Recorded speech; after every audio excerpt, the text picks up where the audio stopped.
Hello, ye lads, lasses, and anyone in between. My name is KP, aka Sir Legless Lad. I hope that everybody had a fun and safe Halloween. I did have my event on Saturday, so you'll get to see me doing my part in there. It's gonna be really cool. Today we're gonna be going back to our roots, our very shallow roots, because this is only the third video, but our roots of education about disabilities. I get a lot of questions in life about how I do certain things, and like really simple things at that. So I figured this would be a fun and interesting video to make so that I can educate you all on how I do things and see that it's really not such a crazy thing that I do for them. I gotta be honest, I had a really hard time thinking of things to do for this video because, like I said in my first video, I've been disabled for as long as I can remember, and so all of these things that I'm doing are things that I learned so early that I don't even think about how I'm doing it differently because it's the way that I've always done it. If you haven't seen my first video, I'm gonna leave a link up here. If you have any suggestions for things that you want to see me do, please let me know in the comments below because I need your help. And so with that, let's jump into the rest of the video. One of the big questions that I get asked a lot is how I type. Now, for obvious reasons, I use the 2-finger method with only a slight modification because it's a 2-finger and 1-toe method because I actually use this toe to type with. So I'll just show you. I'll just say, hello YouTube, exclamation point. I hope that you are doing well. Exclamation point. Here is me typing on my computer. I'd say I type pretty quick. It's obviously not the fastest in the world, but I think I do pretty well for myself. And since I don't have a screen recorder, I can just go, there you go. I used to use the tip of this finger, but then my arm would be like this, and my arm would get very tired. Obviously, that's not a very comfortable position, so I realized that I can actually go up further with the knuckle, I guess. I realized that that was much easier, and I could just, instead of, but yeah, that's me typing.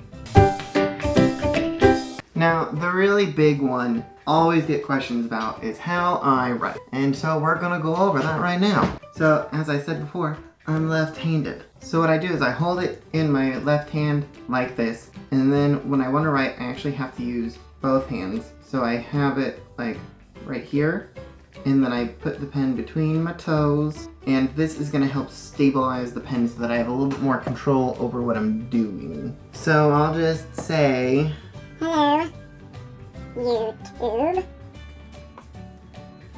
Make sure that you like and subscribe. Hashtag Sir Legless Lad. and then that is how I write. It's actually kind of funny because my friends get mad at me because I have better handwriting than they do and they have all their fingers. So, get on my level. For this next thing, it's similar to how I write, but we're going to be doing some coloring because I had a lovely commenter who asked me if I could color, and so I figured I would answer your question in a video. So here we go.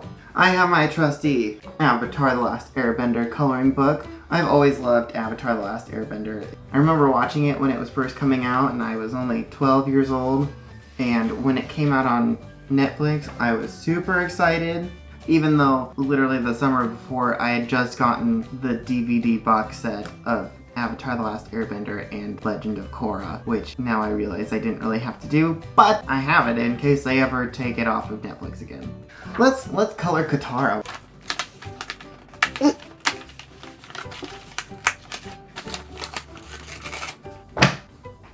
Usually I color with colored pencils because those are my favorite, but we already did a writing utensil, which was pens. And pens and pencils I basically write with the same way. So I figured I would do it with some markers because I like markers. So I ripped this out because these are kind of intense markers and they're gonna bleed through, and I didn't really want to ruin the other ones.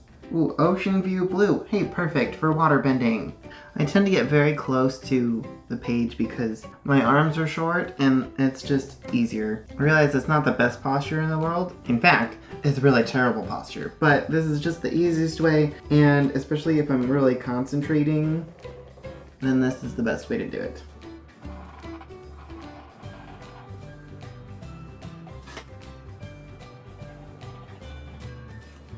So here's a general problem that I have with markers is that I have to work so hard to get them open. So I gotta kind of put it up to my chest so I can get a good enough grip so that it doesn't just like, and then there you go.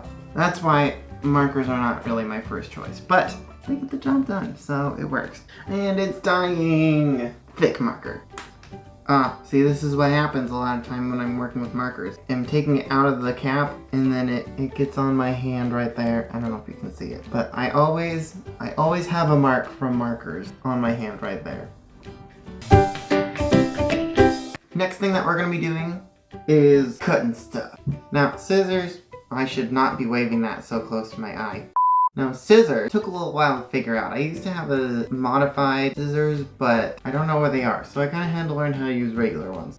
Scissors are fairly simple to use, I guess, but cutting in a straight line is real difficult. I just kind of lay it down like this. I'm gonna try and cut in a straight line here. So I use this hand to kind of steady the paper, and then it's on the whatever I'm cutting on. All right, here we go.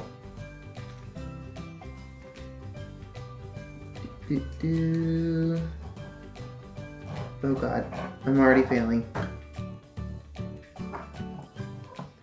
See, and then I gotta open it back up with two hands, because otherwise it's just gonna stick together.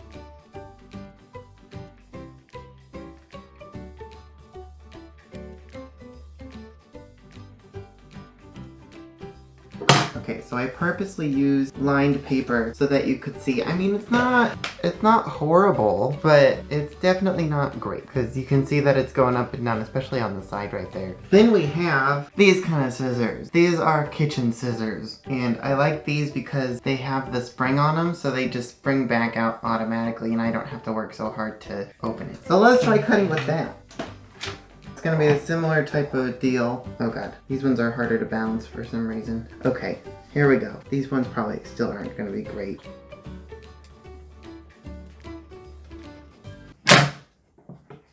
You know what, let's try it the other way, because this...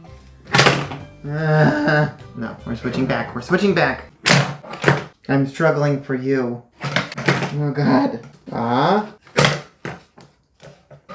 Two hands. Okay, that was a roller coaster of emotion. I've used these before and they were not this difficult. I don't know. I'm very confused. And now we can look at this one, which is just awful. It's really terrible. A paper cutter. The most foolproof way that you can go with cutting paper if you don't have fingers. Even if you do have fingers, this will always cut in a straight line. And we'll line it up here. All right. Kind of line it up with the line. You gotta push down. And there we go, a straight line. Okay, it did curl a little bit over there, but overall, this is the straightest line that I'm gonna get.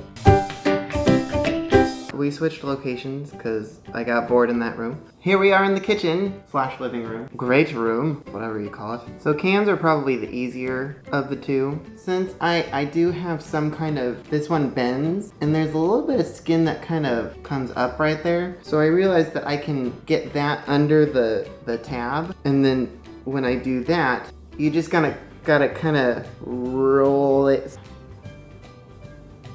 So I get it to that first part, so that it's kind of sticking up like that. And then I go back, put it this way, get it the rest of the way. Now that we've done that, bottles. I don't know why I started doing this, but I started putting my forearm on there and then the hand. I'm pushing down so that it doesn't move so much. And then you just gotta, ugh, okay, see, and then it moves. And then, there you have it. Next, eggs. I want to do eggs because they took me a long time to figure out how to do in a way that wasn't gonna destroy everything. Stay. Stay. Here we go. We just gotta, I'm gonna do it the wrong way first because most people just, and they're like, oh, da-da-da-da. Yeah. Actually, that one worked pretty well. But the problem with that, one is that if you look in here, the yolk is super broken and runny. So most of the time I gotta hit it against something like a rounded corner. Luckily our counters do the job on that. So I usually try and get it pretty good so that it's a nice bit of cracking. And I usually try and get it so that it starts to go around the egg. So if you see here, you have this crack that's starting to go along. Actually, use another break probably. So then what I gotta do is I gotta break through the membrane, and then that kind of gives me something to put my finger into. Oh god, this is not going as planned. Here's an issue that I get a lot. So this eggshell came off, but the membrane is still there, which effectively does nothing.